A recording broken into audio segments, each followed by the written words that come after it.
On the 22nd of June 1941, Germany and its Axis allies invaded the Soviet Union. Their goal was never to march all the way to Vladivostok. No, the Axis forces had to advance to the Archangelsk-Astrakhan line. The remaining Soviet industries on the east side of the so-called AA line were planned to be destroyed by aerial bombardment. Did the Japanese have similar plans for their conquest of China? What was Japan's end goal in China during the Second Sino-Japanese War?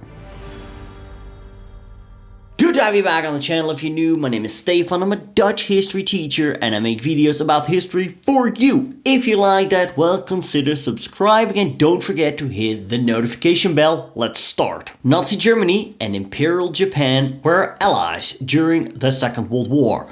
Both powers attacked a country much larger than theirs, and both failed. There are interesting comparisons between the Japanese invasion of China and the German invasion of the Soviet Union. In both cases, the aggressor expected a short war. Japan believed China would collapse after the fall of several key cities, while Germany thought the USSR would crumble once Moscow, Leningrad, and Kiev were taken. Both miscalculated the resilience of their enemies, who absorbed staggering losses, yet refused to surrender.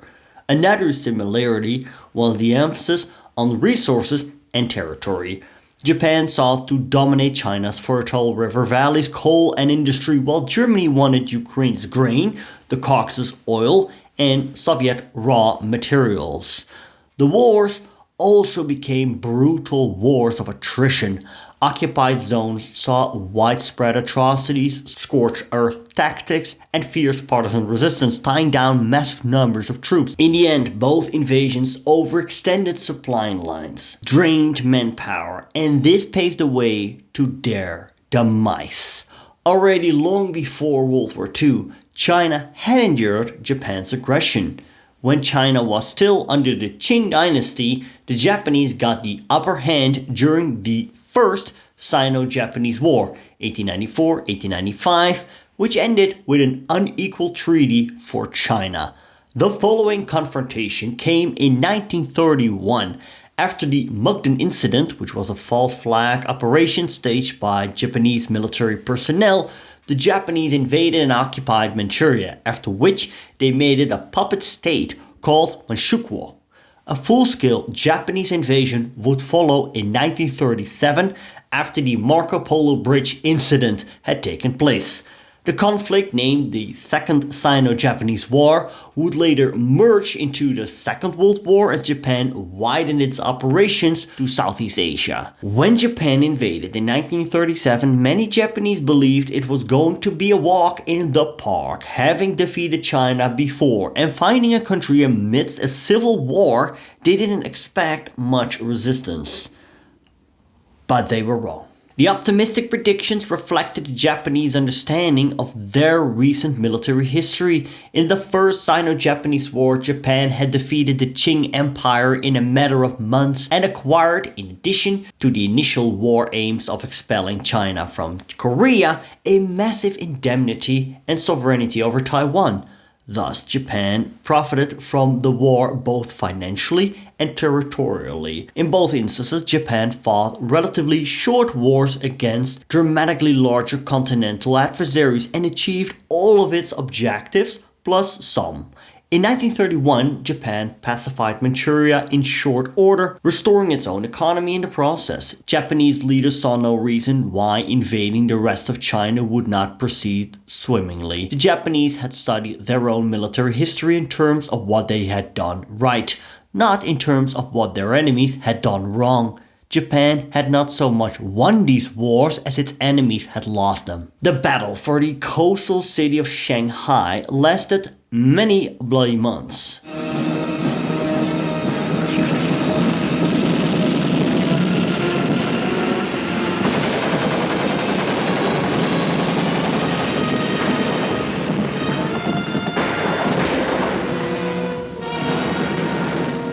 The force of the Chinese counterattack almost drove the Japs into the Wangpu River. Backed up by the heavy guns of their warships, however, the Japs managed to hold out until reinforcements arrived. Jap landings were then made in the vicinity of the Wusung fort.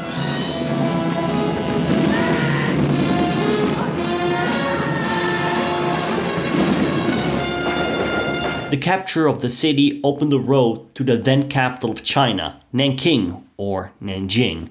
It was there where the Chinese bore the brunt of the Japanese wartime barbarity. During the 1937 Nanjing massacre, hundreds and thousands of Chinese civilians and POWs were murdered and many women became victims of abuse. So, what was Japanese overall strategy in China? Actually, have you heard of my new channel? It's called Actual History. This channel discusses contemporary events and traces back its histories from the rise and fall of empires to the overlooked moments that changed the course of nations. I believe understanding history isn't just about the past, it's about making sense of the present and anticipating the future. Check out Actual History and its first video on how China rewrote its history of World War II.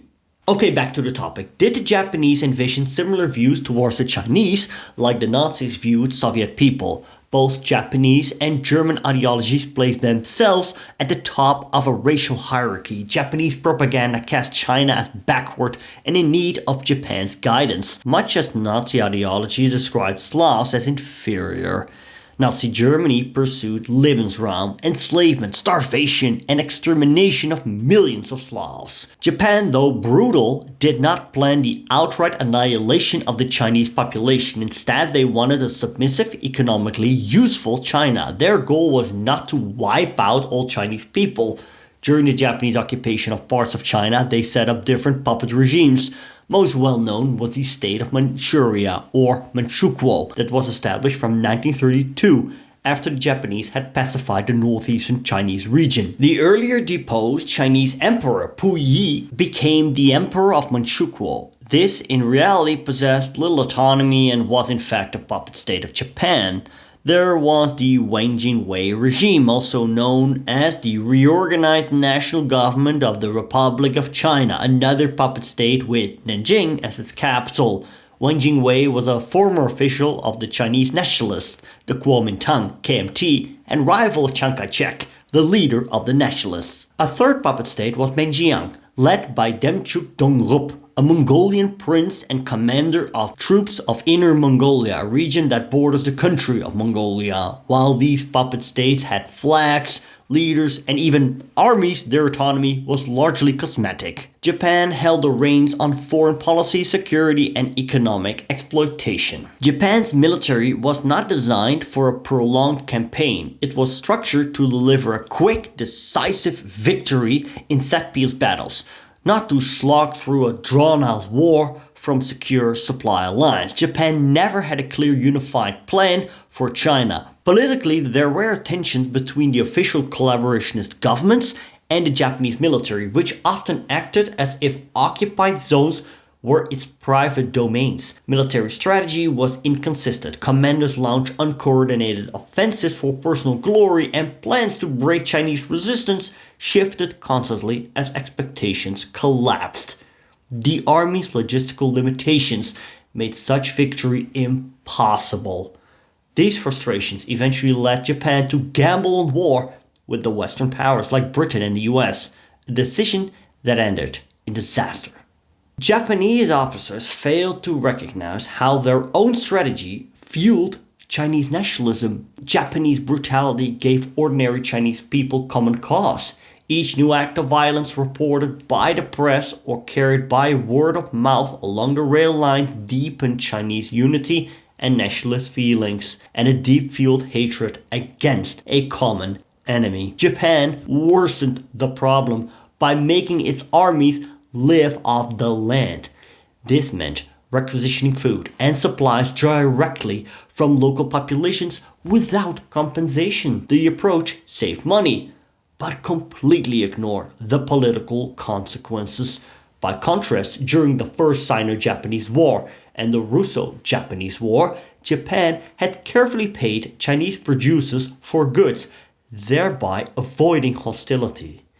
This shift in policy in the 1930s directly alienated the very population they hoped to dominate. When Japan escalated the conflict in 1937 after the Marco Polo Bridge incident, the leadership did not set out to conquer the entirety of China.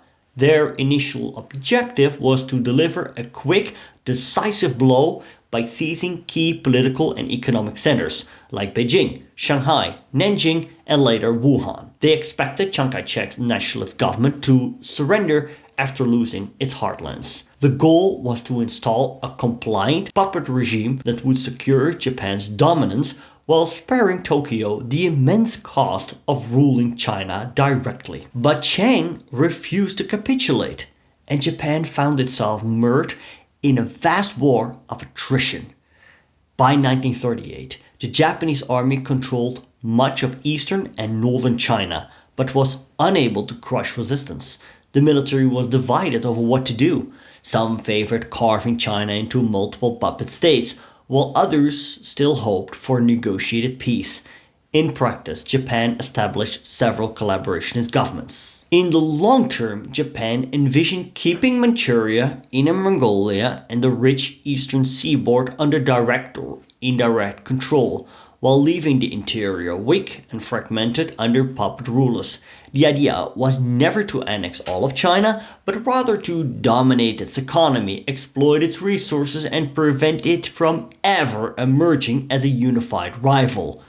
Unlike Nazi Germany's extermination plans for the Slavic peoples, Japan did not seek to kill all the Chinese people. Instead, the population was seen as exploitable. The problem was that Japan had no consistent strategy on how to achieve this vision. Every attempt to force China into submission failed, as both the nationalists and the communists kept up resistance. Guerrilla warfare, the sheer size of China, and Japan's limited logistics made complete control impossible. What Tokyo wanted most was simply a victory, just as they had inflicted on China and Russia around the turn of the century.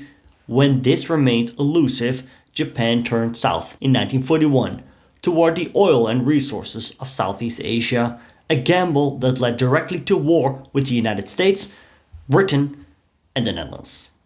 The story of how Japan got into war with the Netherlands is interesting because it were the Dutch who declared war on Japan. That's right. More on that here. Do check out actual history and a video on how China rewinds its World War II history.